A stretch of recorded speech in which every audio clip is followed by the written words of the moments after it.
YouTube, muscly folks, what it is. Deadlifts are back. Brought back the conventionals. I'm going back on 531.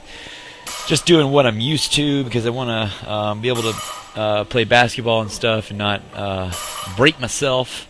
And I'm familiar with basically the orientation of Windler 531 that I've made the strongest gains on head to toe is using front squat instead of back squat as my main squat. Conventional deadlift, bench and overhead press, of course, doing sort of tweaks on the less boring but big version. Now, the one thing that's not jiving well with my body is a huge amount of squat volume. So I'm letting the front squats be the main lift in terms of the squatting movement pattern. And then doing a lot more volume on the deadlift because my body is just really conditioned for a lot more deadlift volume than it is squat volume for whatever reason. And then, so on my squat day, I'll do front squat. And then for the assistance, I do deadlifts. And then leg curls and calves. And then box jumps. 3 sets of 5. And Monday, then, of course, I do my bench workout. And then Wednesday, Sunday being the day I did squats, Wednesday I do the deadlift leg workout, which I'll do deadlifts. Here's my heaviest set, which I've reset to a very low, careful weight. So this is just 225, and I got an easy 12. Feeling clean. It felt easy. I did have one moment where I lost tightness, but it was, other than that, felt good for considering I haven't really been doing these. And then after the deadlifts, I've been going to dumbbell step-ups, which I'm starting really conservative on the dumbbell step-ups because of I haven't done them in forever, and my form and mechanics, of course, is going to be a little off, and the chance of injury, I think, is super high when you're first doing something. And a big thing about Windler 531 in general and the way I interpret the program is the reason you got your one set where you're doing as many reps as possible and testing your strength, and you're doing it very early in the set workout. Your body remembers one workout to the next, kind of what flow of energy it needs to use. And that's why Windler 531, I think, helps you get stronger faster because it allows you to actually test your strength every single day.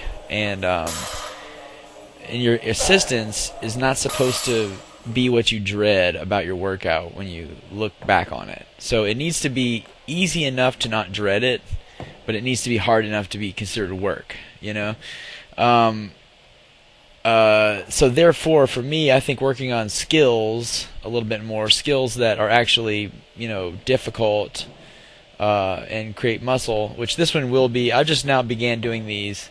I'm doing 5 sets of 10, so I don't want to destroy my knees or anything, so I got to be careful as far as introducing too much volume and difficulty too fast. So I just started with the 15s. I've done these at probably 25, 30, and 35 at this rep range, but never for 5 sets. So I don't know how long that would hold up.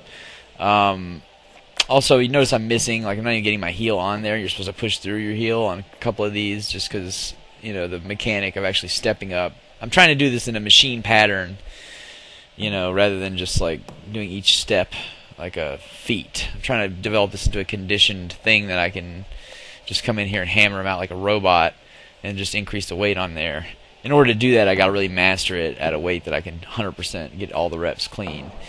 And even this, at 5 sets of 10, and because, there was a pretty steady pace, it started to get a little bit burny during 1 or 2 of the sets where my body started wanting to recruit probably different muscles, which is not a good thing to do in general. It's probably starting to create compensated movement patterns, which is a sign of fatigue of something, probably the quads, because they get really hammered up in this one.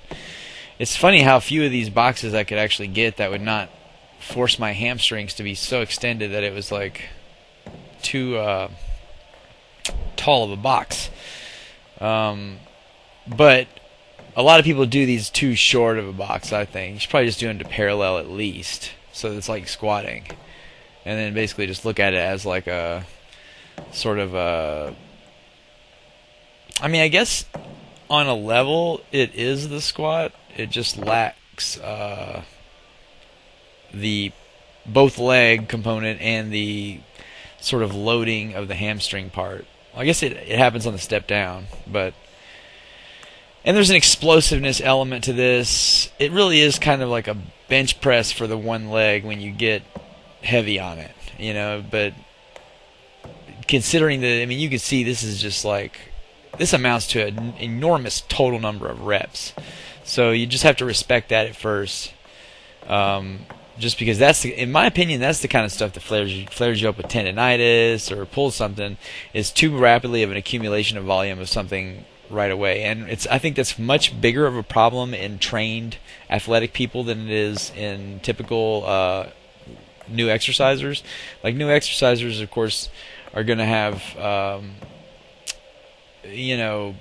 issues, but they're going to have more of issues of like weird stuff like arches of their feet not being ready for sports, or their anterior tibialis just being jacked up and sore and shin splinty all the time. Like, that kind of stuff's going to plague new exercisers no matter what, and usually if they just persevere through it, their body will adapt and clean that stuff up pretty quick. But somebody's an athlete and you're doing constant repetitive stress, it's like what will immediately lead to inflammation inside joints is just to ramp it up too fast. I did that with basketball earlier this year, and I paid the price for months. And so working in a new exercise, particularly one like this that's going to bring in a whole lot of reps, it's important to kind of like moderate the weight with a goal of ramping it up when you get comfortable to the extent you can. I don't know on this if maybe the rep scheme of 10 reps for this many sets might there could be some days where maybe I'll just do 6 reps and I'll get like a pretty significantly heavier weight, and that would kind of help me develop explosive power. I'm looking at this as to support. I've been playing a lot of basketball. I'm enjoying that, so I was wanting to be able to develop the ability to dunk. I'm pretty much the same height, weight as Allen Iverson. I'm 1 inch shorter than he is, but we're the same weight. And so he could dunk like easily on huge 7-foot-tall NBA athletes. So it's possible for someone with my biomechanics, we have like a similar build and everything, to do that. And he's a fast sprinter. I'm a fast sprinter. So I feel like if I just work on some skills that relate to dunking and dunking itself, eventually I'll be able to dunk a basketball at this relatively disadvantageous 5'11" height. But this particular skill, if you look at it, this is kind of like very much the explosive power that you would use on a dunk. The step up, as far as building your jump. It's not exactly, it's not a hip hinge. The vector of force is not the exact same as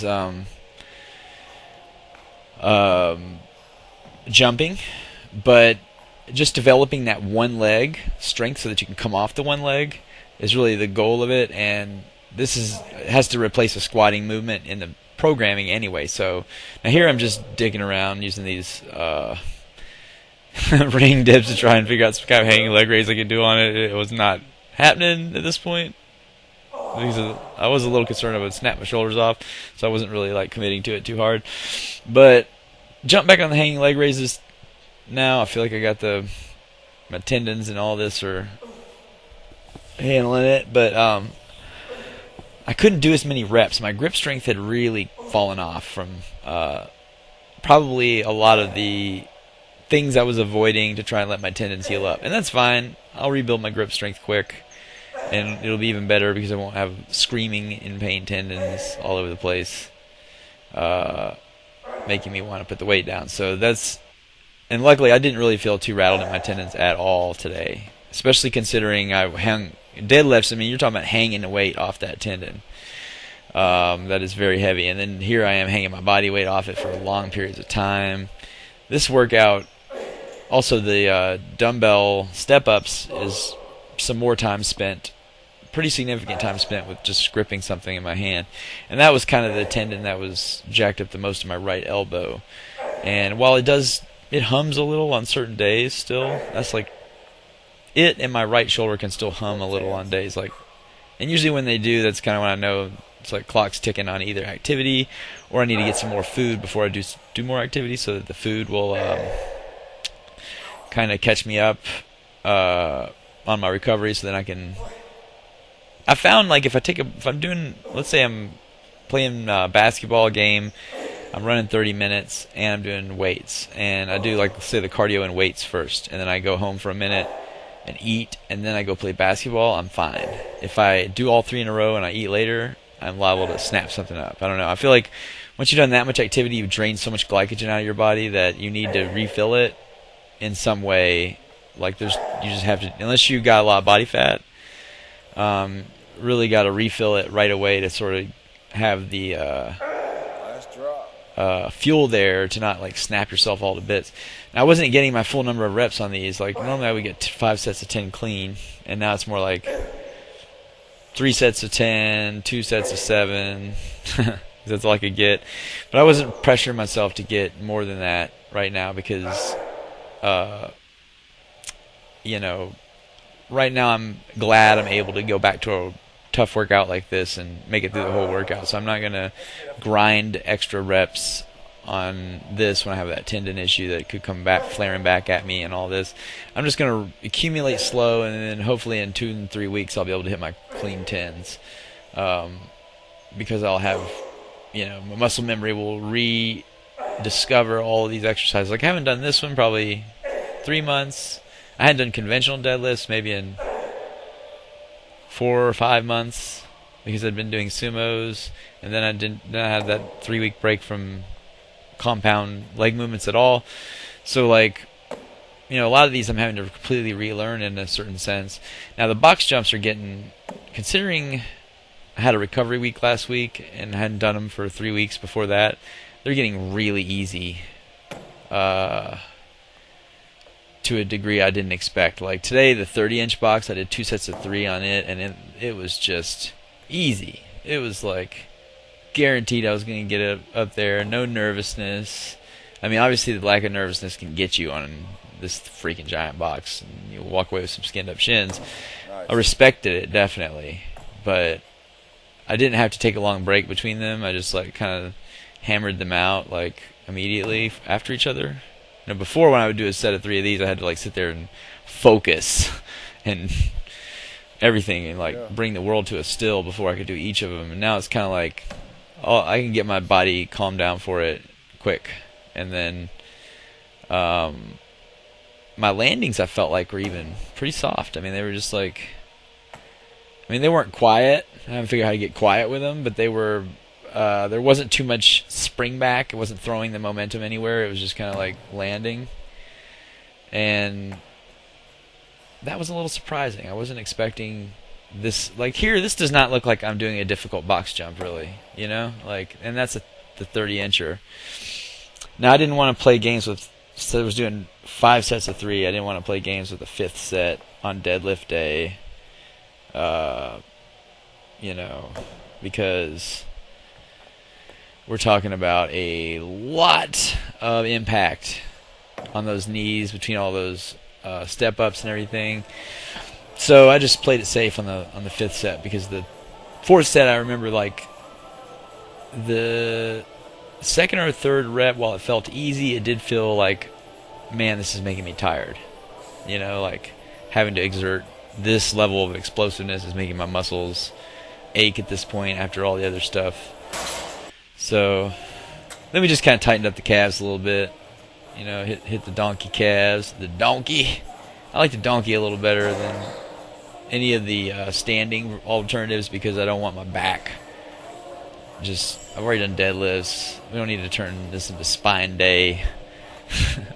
Let's just get the back out of the calves. It's bad enough the knees have to be involved with just to do the calves, but if we're going to throw the back in there too, not worth it.